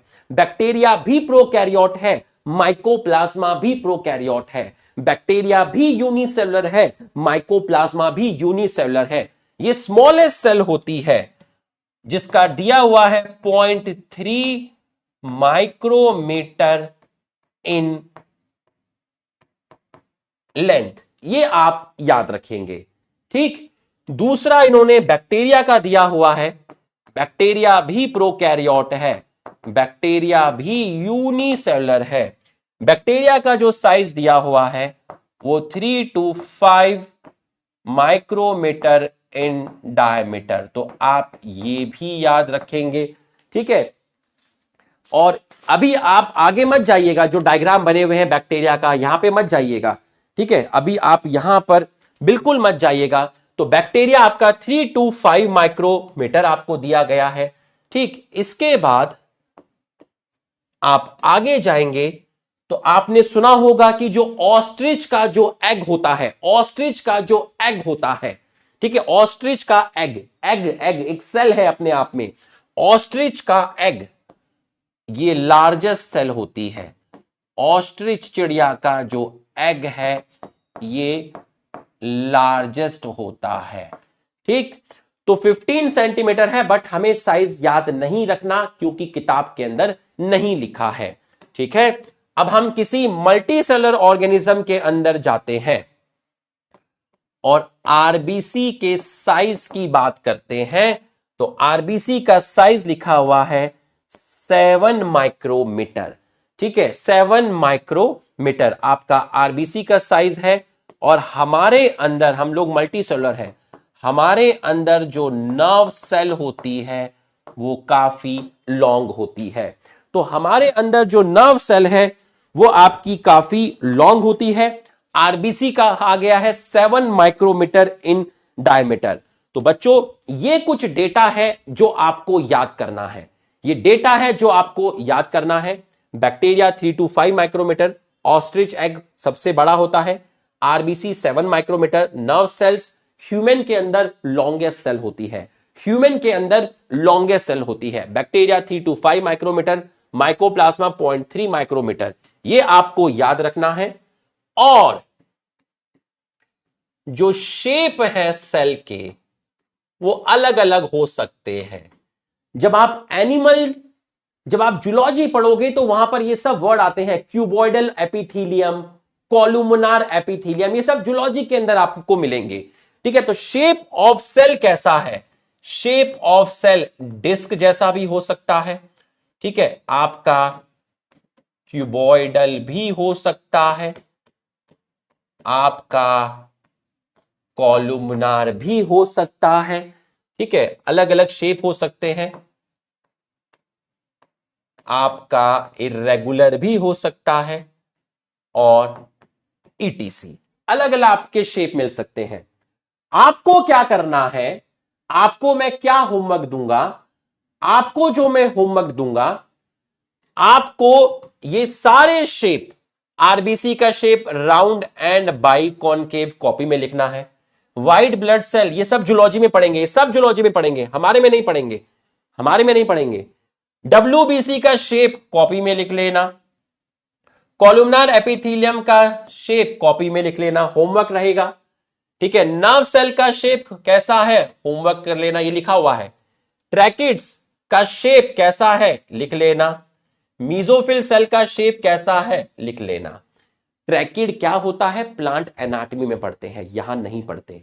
मीजोफिल सेल्स क्या है वो भी आप यहां नहीं पढ़ेंगे, ये भी एनाटॉमी में पढ़ेंगे, है ना। जाइलम की एक सेल होती है जिसको ट्रैकिड बोलते हैं, है ना, जो वाटर के कंडक्शन में हेल्प करती है, यहां नहीं पढ़ना। लीफ के अंदर जो फोटोसिंथेटिक टिश्यू होता है उसको मीजोफिल सेल बोलते हैं, ये यहां नहीं पढ़ना है। आपको सिर्फ इनका शेप रट्टा मार के रखना है। मीजोफिल सेल क्या है यहां नहीं पढ़ना, शेप कॉपी में लिख लेना।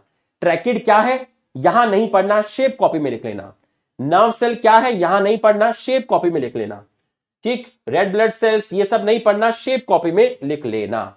बच्चों अब जरा हम एक बार पूरा का पूरा रिवाइज करते हैं। क्या आप तैयार हैं पूरा का पूरा रिवीजन करने के लिए? तो आप एक बार यस लिख दीजिए। डीलिमिटिंग लेयर मतलब आउटर लेयर, प्लांट के अंदर है सेल वॉल, एनिमल के अंदर है सेल मेम्ब्रेन। प्लांट का एग्जांपल है अनियन पीन सेल और एनिमल का एग्जांपल है ह्यूमन चीक सेल। यूकैरियोट के न्यूक्लियस में बाहर न्यूक्लियर मेम्ब्रेन है, अंदर इनर न्यूक्लियर मेम्ब्रेन है, मतलब न्यूक्लियस में डबल लेयर होती है। ये छोटा सा गोला है, इसे क्या बोला है? न्यूक्लियोलस। और ये है आपका क्रोमोसोम। यूकैरियोट के क्रोमोसोम में डबल स्टैंडर्ड लीनियर डीएनए है जो कि मेन पार्ट है। मेन प्रोटीन जो डीएनए को पैक करेगा वो हिस्टोन प्रोटीन है जिसका नेचर बेसिक है। इसके अलावा कुछ नॉन हिस्टोन प्रोटीन प्रेजेंट है जिनका नेचर एसिडिक है और थोड़ा सा आरएनए है। चारों पार्ट को मिलाकर बोला क्रोमोसोम। क्रोमोसोम का मेन पार्ट है डीएनए। डीएनए 2.2 मीटर का धागा होता है, न्यूक्लियस का डायमेंशन 10 की पावर -6 है। तो इस न्यूक्लियस के अंदर आपको क्रोमोसोम्स बैठाने हैं और उन क्रोमोसोम्स में डीएनए की जो टोटल लेंथ है वो 2.2 मीटर है। न्यूक्लियस के अंदर क्रोमोसोम है, क्रोमोसोम में डीएनए है और डीएनए में जेनेटिक, डीएनए क्या है? जेनेटिक मटेरियल है। Double standard circular DNA prokaryote में है, नेकेड है क्योंकि हिस्टोन प्रोटीन एब्सेंट है और ये डीएनए न्यूक्लियर मेम्ब्रेन से कवर नहीं है। नॉन हिस्टोन प्रोटीन बेसिक है, थोड़ा सा आरएनए है और इस पूरे स्ट्रक्चर को, ये जो इसका डीएनए है, इसी के लिए वर्ड यूज करते हैं न्यूक्लियोइड और ये इसका साइटोप्लाज्म है। मतलब न्यूक्लियर मेम्ब्रेन और न्यूक्लियोलस एब्सेंट है। न्यूक्लियस वेल डिफाइंड नहीं है क्योंकि न्यूक्लियस के दो पार्ट तो इसमें होता ही नहीं, इसका मतलब ट्रू न्यूक्लियस नहीं होता। इसका डीएनए नेकेड है, कवर नहीं है न्यूक्लियर मेम्ब्रेन से। हिस्टोन प्रोटीन इसके अंदर नहीं मिलता है, इसलिए यहां फॉल्स क्रोमोसोम वर्ड यूज करते हैं। ट्रू क्रोमोसोम इसके अंदर नहीं मिलता है। साइटोप्लाज्म प्रोकैरियोट यूकैरियोट दोनों में मिलेगा। प्लांट और एनिमल के साइटोप्लाज्म में केमिकल रिएक्शंस होती हैं जिनको आप सेलुलर एक्टिविटी में काउंट कर रहे हो, जिसका एक एग्जांपल हो गया प्रोटीन की सिंथेसिस। ये केमिकल रिएक्शन है इसलिए सेल जिंदा है। यूकैरियोट के अंदर वो सारे ऑर्गेनेल मिल रहे हैं जिनकी मेम्ब्रेन पर है, लेकिन प्रोकैरियोट के अंदर मेम्ब्रेन बाउंड ऑर्गेनेल एब्सेंट है। मेम्ब्रेन कितनी कितनी है उनका नाम लिखा हुआ है, नंबर लिखा हुआ है। राइबोसोम सबसे छोटा ऑर्गेनेल है, इसकी मेम्ब्रेन नहीं होती, ये प्रोटीन सिंथेसिस करता है। इसको पैलाडे ने डिस्कवर किया था इसलिए इसको पैलाडे पार्टिकल बोलते हैं। राइबोसोम प्रोकैरियोट यूकैरियोट दोनों में मिलता है। प्रोकैरियोट के अंदर राइबोसोम साइटोप्लाज्म में मिलते हैं 70s, यूकैरियोट के साइटोप्लाज्म में 80s। एस का मतलब मास्टर जी ने नहीं बताया, अभी बाद में बताएंगे। यूकैरियोट के न्यूक्लियस से एक स्ट्रक्चर निकलता है RER, उस पर 80s राइबोसोम है। यूकैरियोट के साइटोप्लाज्म में माइटोकॉन्ड्रिया में 70s है, क्लोरोप्लास्ट में 70s है। सेंट्रोसोम प्रोकैरियोट में नहीं है, यूकैरियोट में एनिमल सेल में है जो सेल डिवीजन में हेल्प करता है। ये हायर प्लांट में एब्सेंट है, इसकी मेम्ब्रेन नहीं होती। सेंट्रोसोम के अंदर 2 सेंट्रियोल होते हैं। प्रोकैरियोट और यूकैरियोट में ये आपके डिफरेंस आ गए हैं और ये आपका शेप साइज सेल्स के वेरी करते हैं, इनका शेप फंक्शन के अकॉर्डिंग चेंज होता है। माइकोप्लाज्मा प्रोकैरियोट है, बैक्टीरिया नहीं है, प्रोकैरियोट है, ठीक, जो कि स्मॉलेस्ट सेल है, 0.3 micrometer in length. Bacteria 3 to 5 micrometer है। ऑस्ट्रिच एग सबसे बड़ा है, ये यूनिसेलुलर के अंदर आ गया। हमारे अंदर जैसे मल्टीसेलुलर ऑर्गेनिज्म में बात करूं, आरबीसी 7 माइक्रोमीटर है। नर्व सेल सबसे लंबी है। शेप ऑफ सेल आपका वेरी कर सकता है। तो बच्चों इसको बोलते हैं स्क्रीन प्ले, कि क्लास का स्क्रीन प्ले बहुत तकड़ा रखो, पता ही ना चले क्लास कब खत्म होने के कगार पे आ जाए। अब है क्लाइमैक्स, अब है क्लाइमैक्स, ठीक है, कि क्लाइमैक्स इतना खतरनाक दे दो जैसे KGF 1 का क्लाइमैक्स था, ठीक है, उस तरीके से। ठीक, आइए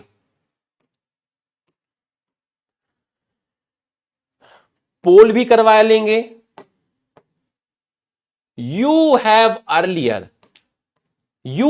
अर्लियर ऑब्जर्व, आपने सेल्स को ऑब्जर्व किया अनियन पील में और ह्यूमन चीक के अंदर, माइक्रोस्कोप के अंदर।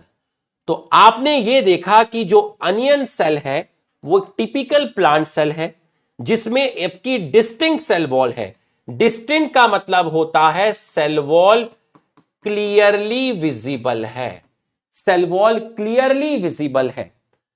ये इसकी क्या है? आउटर बाउंड्री है और सेल वॉल से जस्ट अंदर क्या है? सेल मेम्ब्रेन है। किसमें? प्लांट सेल के अंदर। तो सेल वॉल के जस्ट अंदर सेल मेम्ब्रेन है। Cells of human cheek, human cheek cell कैसी सेल है? ह्यूमन चीक सेल आपकी एनिमल सेल है। कैसी सेल है? एनिमल सेल है। और इसकी आउटर मोस्ट बाउंड्री आपकी डीलिमिटिंग स्ट्रक्चर है। आउटर मेम्ब्रेन का मतलब क्या हुआ? आउटर मेम्ब्रेन का मतलब हुआ cell membrane. Delimiting structure, delimiting का मतलब होता है which makes boundary of cell, which makes boundary of cell, which में, अरे दीवाने तुमने तो करना भी शुरू कर दिया। Cells of human cheek cell have outer membrane as a delimiting structure of cell. Human cheek cell में आउटर मेम्ब्रेन जो कि सेल मेम्ब्रेन है वो डीलिमिटिंग स्ट्रक्चर होता है। उसका रीजन दिया है क्योंकि सेल वॉल एब्सेंट होती है एनिमल सेल में। तो मैं आपको, सेल वॉल एब्सेंट होती है एनिमल सेल में, तो मैं आपको 60 सेकंड का टाइम देता हूं। आपका पोल स्टार्ट। अगर आपका 60 सेकंड में आपका पोल स्टार्ट, ठीक है, 60 सेकंड में आपका पोल स्टार्ट। अगर पहला स्टेटमेंट सही है और रीजन इसका करेक्ट एक्सप्लेनेशन है तो ऑप्शन ए लगाइए। अगर पहला स्टेटमेंट सही है और रीजन इसका एक्सप्लेनेशन नहीं है तो बी लगाइए। अगर दोनों स्टेटमेंट फॉल्स है तो सी लगाइए। और अगर चौथा स्टेटमेंट, अगर इफ एसर्शन, अगर एसर्शन ट्रू है, रीजन फॉल्स है तो सी लगाओ। अगर दोनों फॉल्स है तो डी लगाओ। तो बच्चों ये रहा आपका पोल, ये रहा आपका पोल ए बी सी डी। देखते हैं आप क्या लगाते हैं, देखते हैं आप क्या लगाते हैं।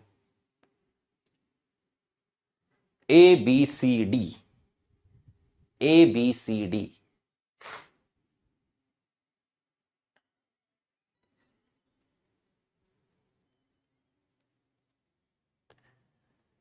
A B C D.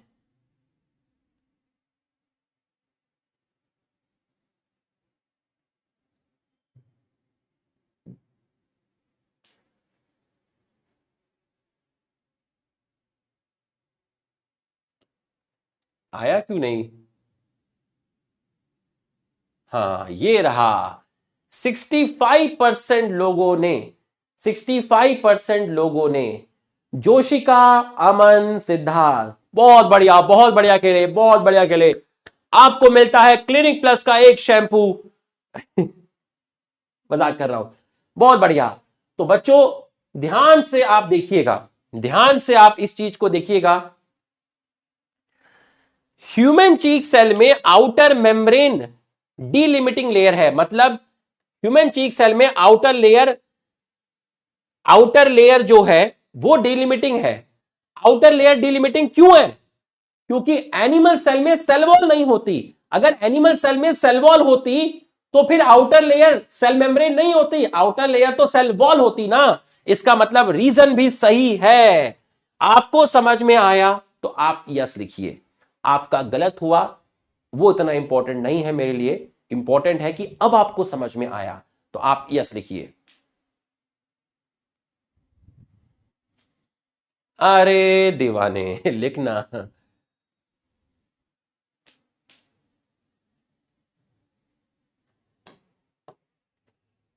each cell is a dense membrane bound structure called nucleus inside each cell. This nucleus contain chromosome, और क्रोमोसोम के अंदर है जेनेटिक मटेरियल जिसको बोलते हैं DNA. Cell that have membrane bound nucleus, eukaryote में membrane bound nucleus है, लेकिन मेम्ब्रेन बाउंड न्यूक्लियस प्रोकैरियोट के अंदर नहीं है। ठीक है, चलिए 60 सेकंड का टाइम आपको दिया जाता है। फिर से ये रहा आपका पोल, ठीक है, ये रहा आपका पोल। अब देखिए पहला ऑप्शन, पहला ऑप्शन भाई इसमें तो 5 ऑप्शन है, तो पोल तो आप हटा दीजिए, इसमें तो 5 ऑप्शन है। तो हम इस पोल को अभी हटा देते हैं। यहां देखिए, A nucleus contain chromosome which contain DNA, ठीक। B membrane bound nucleus present in prokaryote and absent in eukaryote. C nucleus and nucleus absent in prokaryote. D true nucleus absent in prokaryote. E all are correct except B option. All are correct except B option. बताइए क्या होगा? All are correct except B option. देखते हैं। Nucleus contain chromosome जिसमें DNA है, correct है। Membrane bound nucleus present in prokaryote, नहीं, prokaryote में एब्सेंट है और यूकैरियोट में प्रेजेंट है, गलत हो गया। Nucleus and nucleus absent in prokaryote, correct है। True nucleus absent in prokaryote, correct है। All are correct except option B, तो आपका जाएगा ई। बहुत बढ़िया, शाबाश शाबाश, यही जोश चाहिए, यही जोश चाहिए, बहुत बढ़िया। अगला, in both prokaryote and eukaryote cell semi fluid matrix called cytoplasm occupy volume of cell, पढ़ा चुका हूं। Cytoplasm is main area of cellular activity, कहां पे? प्लांट्स में और एनिमल में। Various chemical reaction occur in it to keep the cells in living state, ठीक। चलिए, यहां अपन चाहे तो पोल कर सकते हैं आपका, यहां, अच्छा ये तो पुराना वाला ही चल रहा है क्या? ठीक है, तो यहां हम चाहें तो आपका पोल स्टॉप।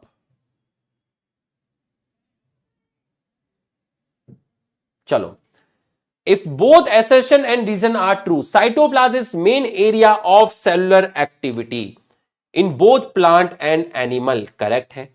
रीजन दिया है various chemical reaction takes place in cytoplasm to keep the cell in living state. बताइए क्या जाएगा? एसर्शन भी सही है, रीजन भी सही है, और ये रीजन एसर्शन का एक्सप्लेनेशन भी है। एसर्शन वाला स्टेटमेंट भी सही है, रीजन वाला स्टेटमेंट भी सही है, और रीजन वाला स्टेटमेंट एसर्शन का करेक्ट एक्सप्लेनेशन भी है। तो आपका आंसर जाएगा ऑप्शन ए। Option A. अरे मेरे भाई क्या स्पीड है रे, ए बाबा क्या स्पीड है रे, बहुत बढ़िया बहुत बढ़िया। जब मैं हंसूंगा तभी तुम हंसोगे, जब मैं क्लास में सीरियस रहूंगा तो तुम भी सीरियस रहोगे, याद रखना। Beside the nucleus, the eukaryote have outer other membrane bound distinct structure organelle जैसे endoplasmic reticulum, Golgi body, lysosome, mitochondria, microbody, vacuole. Prokaryote के अंदर मेम्ब्रेन बाउंड ऑर्गेनेल नहीं होते। चलिए बताइए, membrane bound organelle absent in prokaryote, membrane bound organelle absent in prokaryote, correct है। Membrane bound organelle present in eukaryote, correct है। Nucleus is double membrane structure, correct है। All are correct, तो आपका answer जाएगा ऑप्शन डी। आपका answer जाएगा option D, बहुत बढ़िया। चलिए यहां पर देखते हैं अब, राइबोसोम की मेम्ब्रेन नहीं होती, राइबोसोम सभी सेल्स में मिलता है, फिर चाहे वो यूकैरियोट हो या प्रोकैरियोट हो। Within the cell ribosomes found not only cytoplasm, ribosome सिर्फ साइटोप्लाज्म में नहीं मिलते, बल्कि वो दो ऑर्गेनेल क्लोरोप्लास्ट में भी मिलते हैं। क्लोरोप्लास्ट में 70s, माइटोकॉन्ड्रिया में 70s, RER में कैसे 80s। एनिमल सेल में नॉन मेम्ब्रेन स्ट्रक्चर मिलता है जिसको सेंट्रोजोम बोलते हैं, जो सेल डिवीजन में हेल्प करता है। चलिए जरा मिलान करते हैं बच्चों। राइबोसोम है ना, राइबोसोम, राइबोसोम सेंट्रोजोम सेल के डिवीजन में हेल्प करेगा, तो बी का जाएगा आपका 1, ठीक है। बी का आपका जाएगा 1, ये देखिए बी का 1। राइबोसोम की मेम्ब्रेन नहीं होती, ए का 3, ए का 3, ठीक है। माइक्रोबॉडी मेम्ब्रेन थी, कितनी थी? एक थी, तो माइक्रोबॉडी सी का 2, सी का 2। आपका भी यही है, मेरा भी यही है, मेरा भी सही है। डी का 5, प्रोकैरियोट में न्यूक्लियस नहीं होता, डी का 5, और यूकैरियोट में मेम्ब्रेन बाउंड न्यूक्लियस है, ऑप्शन सी, ऑप्शन सी। चलिए, अब इसी पैराग्राफ पे और भी क्वेश्चन है, इसी पैराग्राफ से और भी क्वेश्चन है। इस पैराग्राफ पर एक क्वेश्चन तो ये बना, इसी पैराग्राफ पे दूसरा क्वेश्चन ये है, उस पैराग्राफ पर 3 तरह के क्वेश्चन बन रहे थे। चलिए, ribosome in prokaryote 70s correct है। Ribosome is membraneless and helps in protein synthesis correct है। Only eighty S present in eukaryote incorrect, क्योंकि एटीएस भी होते हैं और 70s भी होते हैं, तो ये वाला वर्ड गलत हो गया। Only in eukaryote ribosome not only present in cytoplasm but also in mitochondria, mitochondria में 70s, क्लोरोप्लास्ट में एटीएस नहीं, क्लोरोप्लास्ट में 70s, आरईआर में एटीएस, तो ये स्टेटमेंट भी गलत हो गया, ये गलत हो गया।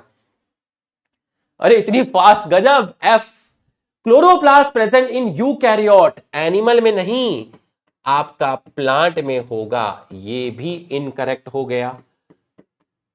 Both option A and B are correct, ये है आपका एफ। बहुत बढ़िया। तो बच्चों, इस पैराग्राफ पे 3 क्वेश्चन बनेंगे, एक ये बनेगा, एक ये बनेगा और एक ये बनेगा। ठीक, इन 3 के अलावा और कुछ नहीं, वो जो भी बनेंगे वो इन्हीं ऑप्शंस को चेंज करके बनेंगे। बहुत बढ़िया। सेंट्रोसोम, क्लाइमैक्स बोलते हैं एनसीईआरटी बूस्टर को। बच्चा निकलता है ना तो ऐसा निकलता है कि यार पूरा एकदम बढ़िया कंटेंट समझाया, प्रॉपर नोट्स बनाए और लास्ट में एनसीईआरटी की लाइन लगा के समझाई, उसके ऊपर क्वेश्चन भी बना के समझा दिया और क्लास खत्म होने के बाद मास्टर शॉर्ट नोट्स भी दे रहा है। अरे दीवाने, अब क्या किडनी बेचूं क्या? मेहनत करते रहना 2 साल, बस याद रखना। ठीक, centrosome present in all cell गलत है। Present in all eukaryotic cell नहीं, ऑल यूकैरियोटिक सेल नहीं, यूकैरियोट में भी सिर्फ एनिमल के अंदर है, तो ये भी गलत हो गया। प्रेजेंट इन प्रोकैरियोट्स नहीं। Present in animal cell eukaryote but absent in higher plant, बिल्कुल सही। नॉन मेम्ब्रेन, बिल्कुल सही।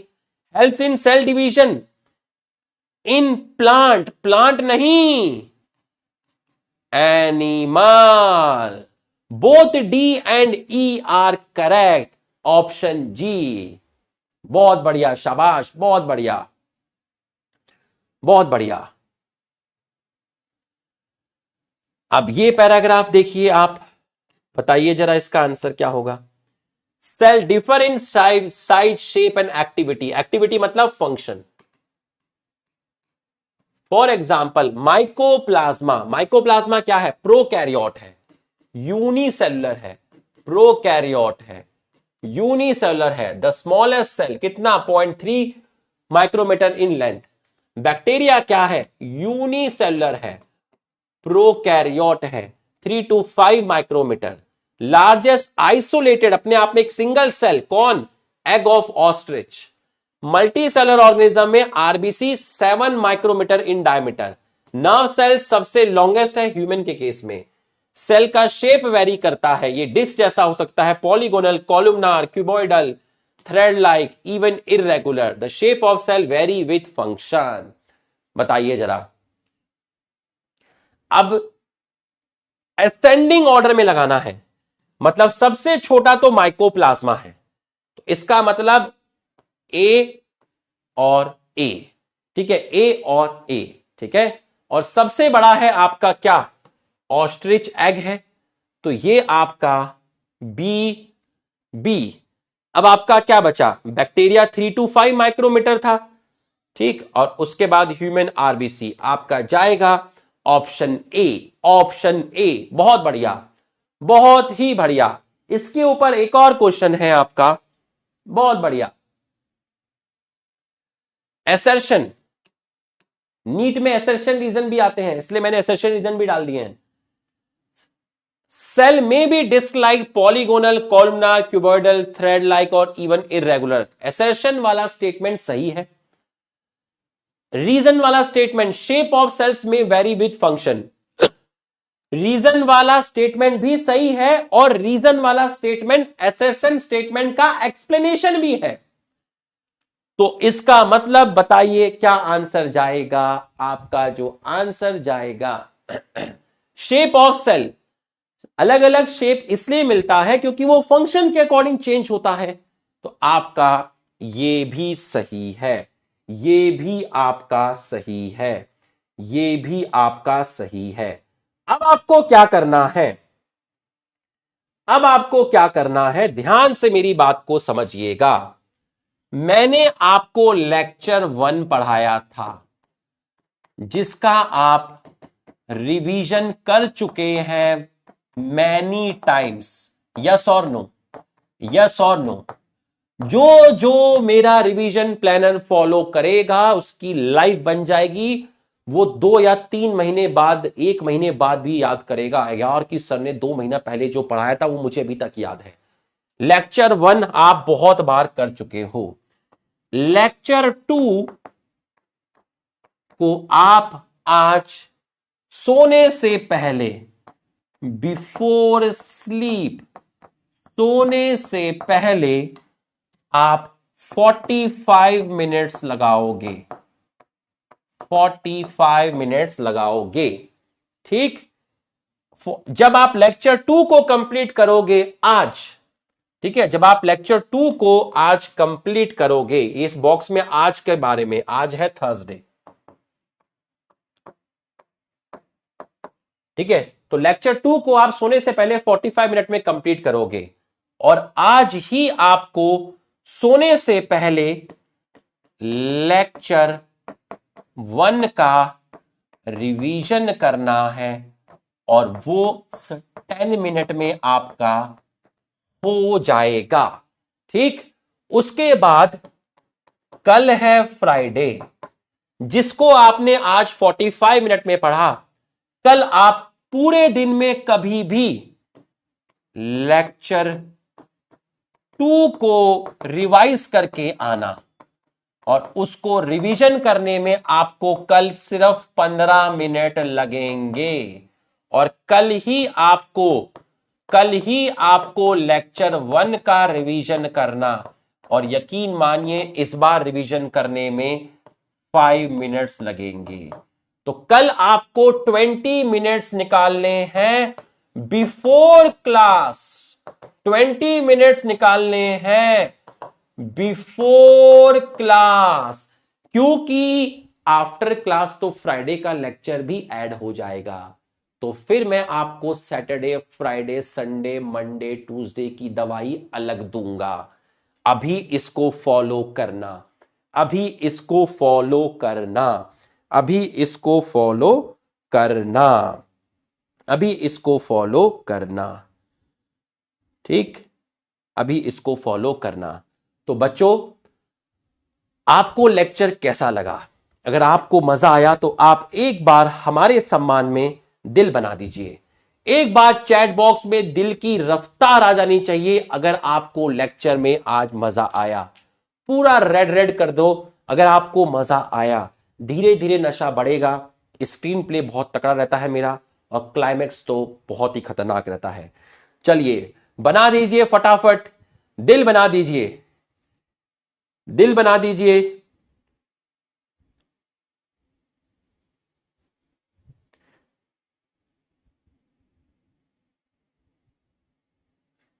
शाबाश।